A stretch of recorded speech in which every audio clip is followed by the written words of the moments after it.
આજે બરોડા ક્રિકેટ એસોસિએશનનું મહત્વપૂર્ણ ચૂંટણી મતદાન યોજાયું છે। સવારથી જ સભ્યોમાં ઉત્સાહ જોવા મળ્યો હતો અને મતદાન પ્રક્રિયા શરૂ થતાં જ મોટી સંખ્યામાં લોકો મતદાન માટે ઉપસ્થિત રહ્યા હતા। ચૂંટણી દરમિયાન ચિરાયુ અમીને પોતાના પરિવાર સાથે મતદાન કર્યું હતું। સાથે જ સમરજીતસિંહ ગાયકવાડ અને રાજમાતા શુભાંગીની દેવી ગાયકવાડે પણ બીસીએ ચૂંટણીમાં ભાગ લઈ મતદાન કર્યું હતું।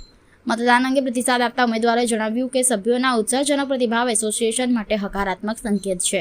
બપોરે 2 વાગ્યા સુધી અંદાજે 1200 જેટલા મત નોંધાયા હતા। વધુમાં વધુ સભ્યો મતદાનમાં ભાગ લે તે સંસ્થાની મજબૂતી અને સક્રિયતા દર્શાવે છે।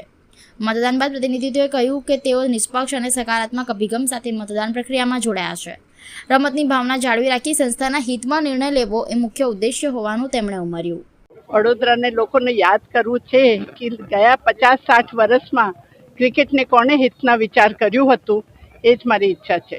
અને કોણે આ વડોદરા ક્રિકેટને આજ સુધી સપોર્ટ કર્યું, આજ સુધી એટલા ઊંચાઈ પર હાઇટ્સ ઉપર લાવ્યા છે, કોણ કર્યું છે આ બધું યાદ કરો 50 વર્ષથી।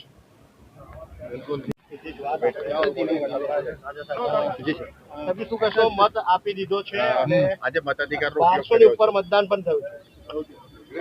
બહુ એન્કરેજિંગ છે કે આ 2 વાગ્યા સુધી 1200 મત થઈ ગયા છે ને જેટલા વધારે મત થાય એટલું અમારા સંસ્થાને એસોસિએશન માટે સારું છે કે આટલા બધા લોકો પાર્ટિસિપેટ કરે છે અને એસોસિએશનને ફોલો કરે છે રેગ્યુલરલી। એ બહુ એક એન્કરેજિંગ વાત છે એસોસિએશન માટે। માઇન્ડમાં શું હતું આજે બોર્ડિંગથી આપ મતદાન માટે આવ્યા ત્યારે માઇન્ડમાં શું રાખ્યું હતું ક્રિકેટના હિત માટે? આ બહુ અમે જ્યારે ક્રિકેટ પણ રમતા હતા, જ્યારે ઇનિંગ હોય ઇમ્પોર્ટન્ટ, બહુ માઇન્ડમાં નહીં રાખવાનો, બધું માઇન્ડ ફ્રી રાખવું પડે। આજે તો અમે ભગવાન પાસે જઈ આવ્યા અને શિવરાત્રી છે, શુભ દિવસ છે અને કંઈ નહીં, આ એક બીજી ક્રિકેટ ઇનિંગ જેવી આપણે મોટી ઇનિંગ અપ્રોચ કરીએ છીએ એવી રીતે માઇન્ડને ફ્રી રાખવું પડે।